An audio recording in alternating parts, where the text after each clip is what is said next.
Où est l'arnaque? Bon, allez, aujourd'hui on se fait un petit plaisir, on rappelle brièvement le concept de cette série de vidéos. Il s'agit pour moi de résoudre cet exercice en vous arnaquant à au moins un moment de ma correction. À vous de voir à quel moment je vous aurai arnaqué. En seconde partie, je dévoile là où les arnaques et je vous indique une correction valide. C'est parti, j'ai tiré ça du dernier sujet d'HEC, maths approfondi, ECG, donc HEC, ESCP, donc maths 2, si je comprends bien. Donc à la suite de ma vidéo sur maths 1, qui fait plus de 45 minutes, et que les gens ont l'air d'avoir boudé, n'hésitez pas à aller la voir, elle est intéressante, mais bon, apparemment 45 minutes c'est un peu trop long, donc on va essayer de faire court. Pour tout j'ai remanié un bout du sujet, un tout petit bout du sujet cette fois-ci, voilà. Pour tout couple d'entiers, nk tel que 1 inférieur ou égal à k inférieur ou égal à n, on pose f de nk égale la somme pour i allant de 1 à k des 1 sur n moins i plus 1. Normal que cette chose ne dépende que de n et de k, pas de i bien évidemment, qui est une variable muette. Petit 1, montrer que pour tout entier j supérieur ou égal à 1, et pour tout x réel compris dans l'intervalle fermé jj plus 1, on a cet encadrement. Petit 2, montrer que pour tout alpha appartenant à 0, 1 ouvert, la limite quand n tend vers plus l'infini de la valeur absolue de f de n partie entière de alpha n, donc j'ai pas précisé ma notation, ça c'est la partie entière, et cette limite-là est égale à moins ln de 1 moins alpha. C'est parti. 30 minutes, 25 minutes peut-être de réflexion et de recherche avant de regarder la correction. Et correction. Bon, correction avec arnaque, bien sûr. Voyons voir. Montrons que pour tout j supérieur ou égal à 1 et pour tout x entre j et j plus 1, on a ça. Bon. Pour tout j supérieur ou égal à 1, pour tout x appartenant à j plus 1, zut. Ça commence bien, mes points-virgules qui ressemblent à des j. Donc, eh bien déjà, 1 sur j moins 1 sur x est positif ou nul par décroissance de la fonction inverse, permet des abréviations que vous ne vous permettez pas, sur R plus étoile. Ok, c'est bien gentil, donc moi j'ai déjà ça plus grand que 0. Ok, bon, comment gérer ça? Bon, soit je cherche une manière astucieuse, bon, un petit poil évadé, soit je vais y aller directement, quoi. Je vais essayer de tout mettre du même côté, et 2 sur x carré moins 1 sur j, donc moins 1 sur j moins 1 sur x, si je veux faire du zèle, ça nous fait, bon, hop, même dénominateur, qui sera-t-il? Ce sera x carré j, pas de temps à perdre, donc 2j, moins, donc on a dit x carré j, donc je multiplie par x carré, donc moins x carré, si je dis pas de bêtises, plus, faisons attention, xj, et je veux m'assurer du fait que le numérateur est positif. Donc ça c'est du signe de, puisque x carré j est strictement positif, du signe de 2j moins x carré plus xj. Ok, bon, donc 2j moins x carré plus xj, c'est plus grand que quoi? Bon, c'est égal déjà à j facteur de x plus 2 moins x au carré. Bon, en vrai, il y a peut-être moyen de me débrouiller en posant un polynôme du second degré en x et tout, avec j et tout comme paramètre. Ça me saoule un peu, j'ai peut-être envie plutôt je voulais essayer de jouer un peu tout ça de ça directement. Je peux dire que c'est supérieur ou égal à quoi, ce machin? Je peux dire que j est supérieur ou égal à x moins 1, ce qui est tout à fait exact, parce que x est compris entre j et j plus 1. Donc, à partir de ça, vous avez que j est supérieur ou égal à x moins 1. J supérieur ou égal à x moins 1, vous multipliez cette inégalité par x plus 2 qui est positif, vous obtenez que j facteur de x plus 2 est supérieur à x moins 1 facteur de x plus 2. Et vous soustrayez x au carré. Là, je dis car j supérieur ou égal à x moins 1 et x plus 2 est positif. Ok, mais je me sens un petit peu bloqué. Je vais me sentir un petit peu bloqué là quand même, bon, je vais quand même me débrouiller. 2j moins x au carré plus xj, ce que j'ai au numérateur de ça là, du coup c'est supérieur ou égal en développant à x au carré, plus 2x moins x, donc x carré plus x moins 2, moins x carré. Au revoir les x carrés. C'est supérieur ou égal à x moins 2. Oui mais x moins 2 n'est pas toujours positif. Bon bah ça dépend de j. Si j strictement supérieur à 1, et donc j supérieur ou égal à 2, donc x supérieur ou égal à 2, et le tour est joué. D'où l'inégalité. D'où bien, tout ça est positif. Donc, zut, donc voilà, 2j moins x carré plus xj, positif. Et il me reste plus qu'à traiter le cas où j égale 1. C'est ça en fait, je suis avec des entiers, il n'y a pas tant de cas à traiter que ça. Si j égale 1, eh ben, 2j moins x carré plus xj, je reviens à lui quoi, ben, c'est égal à 2 moins x carré plus x, et j'oublie pas l'appartenance de x. Bon, x appartient à 1, 2 quoi. X est compris entre 1 et 2. Peut-être qu'il y a moyen de factoriser, je sais pas, mais en tout cas, je me casse pas la tête là pour le coup, je prends un polynôme du second degré, je pose P, l'application qui a x associe, la fonction polynomiale qui a x associe, moins x carré plus x plus 2. Voilà, je m'en mêle pas les pinceaux. Est-ce que je pourrais donner un argument sympa? Flemme. Delta, bon voilà, un truc qui marche bien, on pourra peut-être trouver mieux, mais bon, ça fait l'affaire. Delta égale 1. Donc là, il n'y a plus le j qui traîne, quoi, qui me traîne dans les pattes, qui m'inquiétait ici. Delta égale b au carré, donc 1 moins 4, donc 1 plus 4 fois 2, ça fait 9. Strictement positif, ok, donc j'aurais pu lire les racines, gna gna gna, racine évidente, tout ça. x1 qui est donc moins 1, moins donc 3 sur moins 2, ça fait moins 4 sur moins 2, ça fait 2. Et x2, ça fait moins 1 plus 3 sur moins 2, ça fait donc 3 moins 1, ça fait donc 2, si je ne me trompe pas, sur moins 2, ça fait moins 1. Bon, effectivement, des racines évidentes, je suis un peu fatigué, je ne les ai pas forcément vues directement. Donc moins 1, ouais. Alors, donc P de x est toujours égal à donc a fois x moins la première racine, x moins la deuxième racine. Ok, bon bah ça je vais avoir son signe assez vite sur 1, 2. Donc ça c'est positif sur 1, 2. Ça c'est négatif sur 1, 2. Donc je me permets de dire que tout ça, moins fois plus fois moins, c'est positif sur 1, 2. Ok, on a bien montré. On a bien. Ouais, je sais que tu vas me faire des blagues. On a bien. Bien, voilà, je vais regretter de tourner la page. On a bien, pour tout j supérieur ou égal à 1, pour tout x entre j et j plus 1. Pour tout j supérieur ou égal à 1, pour tout x entre j et j plus 1, 0, plus petit ou égal à 1 sur j moins 1 sur x, plus petit ou égal à 2 sur, je me souviens plus, c'était x au carré, si je dis pas de bêtises, non, je sais que c'est ça, c'est bon. Ok, montrer que pour tout alpha appartenant à 0 à 1 ouvert, limite quand n tend vers plus l'infini de la valeur absolue de f de n partie entière de alpha n égale cette chose. Bon, moi j'ai envie de travailler sur fnk toujours. Pour k, pour 1 plus petit que k, plus petit que n. Après je remplacerai par partie entière de alpha n pour pas trop m'encombrer. Il me semble qu'il y a moyen de faire quelque chose. Qu'est-ce que je peux bien faire? Pour tout k n appartenant à n, tel que 1 inférieur à k inférieur à n. Fnk, on m'a dit que c'était la somme pour i allant de, je sais plus, de 1 à k, des 1 sur n-i plus 1. Qu'est-ce que ça peut bien faire avec ça? Qu'est-ce que la question 1 peut bien m'apporter? J'imagine qu'elle va servir. Donc, si je retranscris ça, si je veux encadrer 1 sur j, et ben 1 sur j est supérieur ou égal à 1 sur x, et inférieur ou égal à 1 sur x plus 2 sur x carré. Ok, je fais quoi avec ça? Bon, bah ça c'est vrai pour tout j supérieur ou égal à 1 et pour tout x entre j et j plus 1. Ouais, il y a des... Ouais, je sais pas moi, histoire de comparaison de somme intégrale qui me semble bien. Bon, dans le sujet originel, il y avait, il y a de quoi faire penser à ça peut-être, mais bon, là j'ai sucré un peu les étapes. Donc, j'ai 1 sur j que je peux encadrer là, pour tout j plus grand ou égal à 1. Donc, ce que je peux faire, c'est de dire que pour tout j appartenant à une étoile,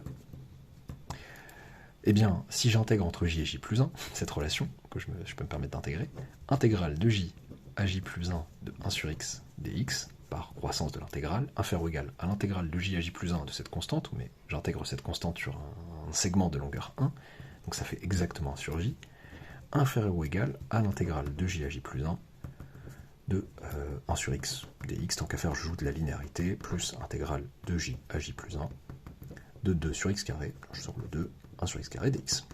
Ok.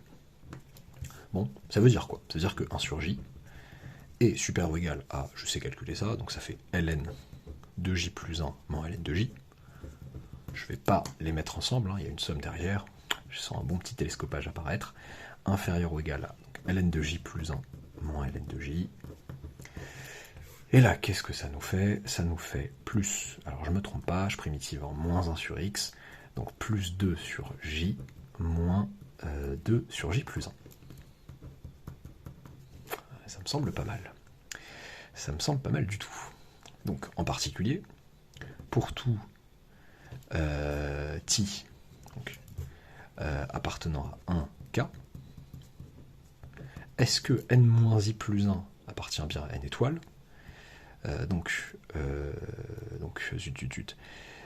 Rapidement, plus grand que, donc moins i, enfin i plus petit que, donc moins i, je vais faire par étapes, moins i plus grand que moins k, n-i plus 1 plus grand que n-k plus 1, bon ok, vous me pardonnerez ça, et n-k est positif ou nul plus 1, donc ça appartient à une étoile, donc ça c'est plus grand ou égal. Ok, n-i plus 1 appartient à une étoile. Pour m'assurer que je peux faire ça avec n-i plus 1. D'où du coup, j'applique ça en remplaçant j à chaque fois par n-i plus 1, et je peux sommer sur l'i.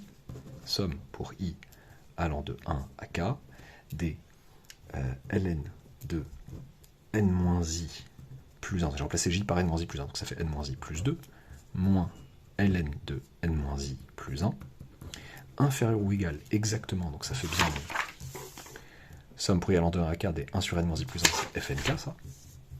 Donc fnk inférieur ou égal à la même somme, bon, je me répète un peu, ln de n-i plus 2 moins ln de n-i plus 1 plus la somme pour i allant de 1 à k des, donc je peux plus 2 1 sur n-i plus 1 moins 1 sur n-i plus 2. Ok. Qu'est-ce que je fais avec ça? Bon, ça a l'air sympathique. Il y a une histoire d'encadrement qui se profile à l'horizon. Et déjà un télescopage. Un joli, joli télescopage. C'est-à-dire, télescopage. Alors, fnk va être encadré. Bon, j'aurais dû laisser plus de place à droite qu'à gauche. Alors, télescopage simple, donc hop, le plus grand, je remplace i par k, ça fait ln de n moins k plus 2 moins ln, et là je remplace i par 1, moins ln de n, inférieur à ça, inférieur à son tour à ln de n moins k plus 2, donc c'est la même somme hein, ici, donc je le refais la même, moins ln de n, plus 2 fois, donc pareil, un télescopage. Alors, donc je remplace i par 1 ici, donc ça fait 1 sur n moins 1 sur n moins k plus 2. Ça me semble super sympa pour appliquer éventuellement, peut-être un théorème des gendarmes. Bon, promis, je n'ai fait que réécrire ce qu'on avait juste avant, histoire de nous faire gagner du temps, et bien sûr en jouant de la règle sur ln, ln de a moins ln de b, c'est ln de a sur b, donc tout va bien, là aussi, et je me retrouve avec ça. Bon, il est peut-être temps de répondre à la question qui est la limite quand n tend à plus l'infini de cette chose, en fait. En fait, je m'intéresse à fn partie entière de alpha n. Donc, est-ce qu'on est d'accord que partie entière de alpha n, avec k égale partie entière de alpha n, donc qui est un entier, est-ce qu'on a bien... Alors, est-ce qu'on a bien k qui est compris entre 1 et n? Alors, souci. Non, pas de souci en fait. K égale partie entière de alpha n. Le seul petit truc qui me dérange, c'est que ça, je dis des bêtises. Non, je dis pas de bêtises, ça pourrait être égal à 0. Le K pourrait être égal à 0. Donc, ça pourrait poser problème. Mais, je crée un faux problème. C'est la limite quand n tend vers plus l'infini que je regarde. Donc, je peux l'appeler si vous voulez Kn. Il existe un rang n0 appartenant à grand N, tel que pour tout n supérieur ou égal à n0, alpha n supérieur ou égal à 1. Ah oui, parce que n, je fais tendre n vers plus l'infini, donc alpha est un réel strictement compris entre 0 et 1. Et donc, à partir de ce rang, donc Kn va être donc partie entière de alpha n, qui est plus grand ou égal à partie entière de 1 par croissance de la fonction partie entière. Elle a beaucoup de défauts, mais elle est bien croissante sur R, la fonction partie entière. Donc, ça, c'est une précision qui est quand même importante. Voilà. À partir de ce rang-là, qu'est-ce qu'on va avoir? Pour tout n supérieur ou égal à un tel rang, eh bien, j'ai ln de n moins... Ah oui, et donc, oui, et j'ai oublié de dire aussi, et partie entière de alpha n est inférieur ou égal à alpha n, qui est inférieur ou égal à n, parce que alpha est un réel strictement compris entre 0, donc même strictement inférieur à n. Ok, donc partie entière de alpha n fera bien office de k qui marche, pour lequel je peux appliquer ce que j'ai précédemment. ln de n moins partie entière de alpha n plus 2 sur n, voilà ce que j'ai, inférieur ou égal à f de n partie entière de alpha n, inférieur ou égal à la même chose qui est là. Bon, j'aurais pu me simplifier un peu la vie en soustrayant de tous les côtés par lui, mais c'est pas grave. On aime bien se faire souffrir. Plus de 1 sur n. Là, c'est vraiment laid. 1 sur, enfin la façon d'écrire, n moins partie entière de alpha n plus 2. Ok, promis, je n'oublie personne. Je ne vais pas vous avoir en oubliant des gens. Alors, bon, il s'agit de calculer la limite en l'infini, quand n tend vers plus l'infini de tous ces messieurs. Bon, bah déjà, il y a ln de... Donc déjà, sans même le ln, hein, donc n moins partie entière de alpha n plus 2, donc c'est alpha fois n, hein, sur n, qu'est-ce que ça nous fait? Ça nous fait 1 moins partie entière de alpha n sur n plus 2 sur n. Avec 2 sur n qui tend vers 0 quand n tend vers plus l'infini, et partie entière de alpha n qui est compris entre... donc qui est inférieur ou égal à alpha n, et qui est inférieur ou égal à alpha n, je disais, est supérieur strict à alpha n moins 1. Donc en divisant par n strictement positif, j'obtiens ça. Voilà, rapidement, j'ai le résultat en tête un peu, donc que ça va tendre vers alpha, quoi. Sans souci. Ok, donc, théorème des gendarmes. La limite, quand n tend vers plus l'infini, de partie entière de alpha n sur n, n'est autre que alpha. Ok, donc, tout ce beau monde va tendre vers 1 moins alpha, par somme de limites. Par somme de limites, bon ça je le dis à peine, par continuité surtout, de ln sur r plus étoile, et je vais avoir que ln de n moins partie entière de alpha n plus 2 sur n va tendre vers ln de 1 moins alpha, puisque l'intérieur tend vers 1 moins alpha qui est strictement positif. Ok, et ce que j'ai ici, là, de l'autre côté, 1 sur n moins machin, là, 1 sur n moins 1 sur n moins partie entière. Alors, c'est pas si évident, j'ai failli dire une bêtise. Il faut que je m'intéresse plutôt à lui. Parce que lui, il tend vers 0, mais lui, on pourrait se dire, ouais, mais en soustrayant partie entière de alpha n, etc., peut-être que ça tend, voilà, que ce truc ne tend plus vers l'infini. Mais en fait, si. On va expliquer ça rapidement. Partie entière, donc n moins, on a dit partie entière de alpha n plus 2. N moins, partie entière, ouais, m'agace pas, s'il te plaît. Bon, après quelques agacements, n moins partie entière de alpha n plus 2. Ça, j'ai envie de vous dire que c'est plus grand ou égal à quelque chose, donc j'essaie de vous dire quand même que ça va quand même tendre vers l'infini. Partie entière de alpha n est plus petit que quoi? Que alpha n, tout simplement. Et ça fait n facteur de 1 moins alpha plus 2. Et ça tend vers plus l'infini quand n tend vers plus l'infini. Donc par comparaison, par théorème de comparaison. Eh bien, limite, quand n tend vers plus l'infini de n moins partie entière de alpha n plus 2 égale 0. Donc, j'obtiens que ça tend vers 0, ça tend vers 0, quand n tend vers plus l'infini, bien sûr, ça tend vers ln de 1 moins alpha, ça aussi, le théorème des gendarmes nous permet de conclure que limite, quand n tend vers plus l'infini de f de n partie entière de alpha n, sans la valeur absolue demandée pour l'instant, égale ln de 1 moins alpha, qui est strictement négatif. Bon. Ok, donc, par continuité de la fonction valeur absolue sur R, limite de valeur absolue de ce machin,